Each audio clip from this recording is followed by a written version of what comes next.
আছে আপনার যেটা বিবিরাইতে আছে। আরে যেই জিনিসটাকে কেন্দ্র করে আমাদের ভাঙনের ভোটার আছে তৃণমূলের নেতা, তার আলাদা পরিচয় থাকতে পারে। এটা ডেমোক্রেসি, যে যাকে ভালো লাগছে দল করবে।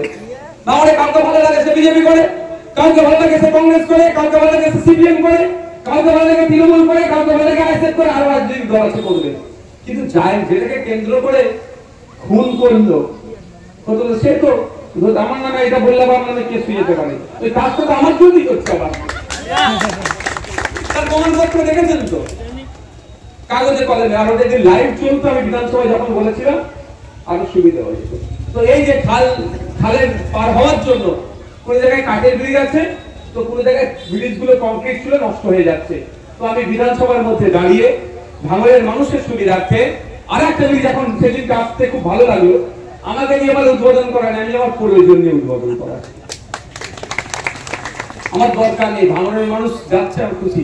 চণ্ডীঘাটের ওই ব্রিজটা আমি একবার ওখানে এখন পার হচ্ছিলাম, কিছু ছেলে তুলে দাঁড়িয়েছিল আমাদের মেয়ে, ভাইজান এই ব্রিজটা খুব দুর্বল, এটা আমাদের অন্যতম একটা প্রধান সড়ক রাস্তা যাওয়ার ওপারে হালুয়া টালুয়া দিকে যাওয়ার রাস্তা, এই দেখেন এই অবস্থা যে কোনো সময় ভেঙে পড়বে। তো বিশ্বাস করুন আমারও ভয় লাগছিল যখন আমি পার হচ্ছিলাম। ওটা গিয়ে আমি তুলেছিলাম মন্ত্রী মহাশয়ের কাছে, দেখছেন আর সুবুদ্ধির উদয় হয়েছিল, কিছু কিছু ব্রিজ ওরা করে দিচ্ছে। আমি আপনাকে আবার বলছি, এরা আপনাকে ভুল পথে পরিচালনা করার চেষ্টা করছে, আমার নামে অহেতুক মিথ্যাচার করছে। আচ্ছা আমার কি দরকার আছে বলুন? আপনি আমার এত মিথ্যাচার করছে, এত লোক দেখাচ্ছে, তাহলে ভাবতেই পারবেন, আপনারা ভাবতে পারেন তাহলে ভাইজানের কি এসে গেল, ভাইজান কেন তাহলে এখনো সিট দ্বারা সোজা রেখে আছে? প্রশ্ন থাকতে পারে। আপনাদের বলি, আমরা ফুলফুলাটির আবক্কা সিদ্দিকী রহমতুল্লাহকে কম বেশি সবাই জানি, তার ভক্ত মুরিদগুলোর মধ্যে অনেক আছেন, তার জীবনী আমরা পড়েছি। তিনিও কিন্তু ব্রিটিশদের বিরুদ্ধে লড়াই করে গিয়েছিলেন। কার রক্ত আমার গায়ে বইছে, আমাদেরকে মাথা নত করতে পারবে না। এখন দ্বিতীয় কথা, আমাদের স্বাধীনতা সংগ্রামী বিনয় বাদল দিনেশ থেকে শুরু করে আজকে আমাদের ভগৎ সিং এর সম্ভবত আজকে জন্মদিন, আজকে ভগৎ সিং এর জন্মদিন, তাদের জীবনী পড়েছি আমরা।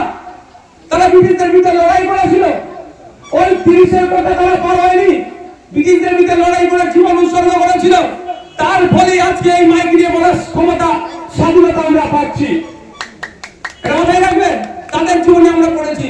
সুতরাং ওরা লোক দেখালো, মিথ্যা মামলা দিয়ে ওদের দলে চলে যেতে হবে, এতটা অবুঝ আমি নয়। লড়াই করবো, মানুষের জন্য লড়াই করবো, সমাজ ব্যবস্থা পরিবর্তনের লড়াই হবে। সেই সমাজ ব্যবস্থা যেখানে উচ্চবর্ণ পিছিয়ে বর্গের কোনো ভেদাভেদ থাকবে না, সেই সমাজ ব্যবস্থা গড়ে তুলব। যে সমাজ ব্যবস্থাতে ধর্মবর্ণের কোনো হানাহানি থাকবে না, যেই সমাজ ব্যবস্থাতে নারী পুরুষের কোনো বৈষম্য থাকবে না, যেই সমাজ ব্যবস্থাতে রাজনৈতিক মতামত হলে হিংসাই জড়াবে না, সেই সমাজ ব্যবস্থা গড়ে তোলার জন্য রাজনীতির ময়দানে এসেছি। আর ওই চোর কাঠমানি খোরদের পাল্লায় আমি পড়িনি, ওদের কাছে আমি মাথা বিক্রি করে দিই। তাই আমার নামে অনেক কথা বলবো।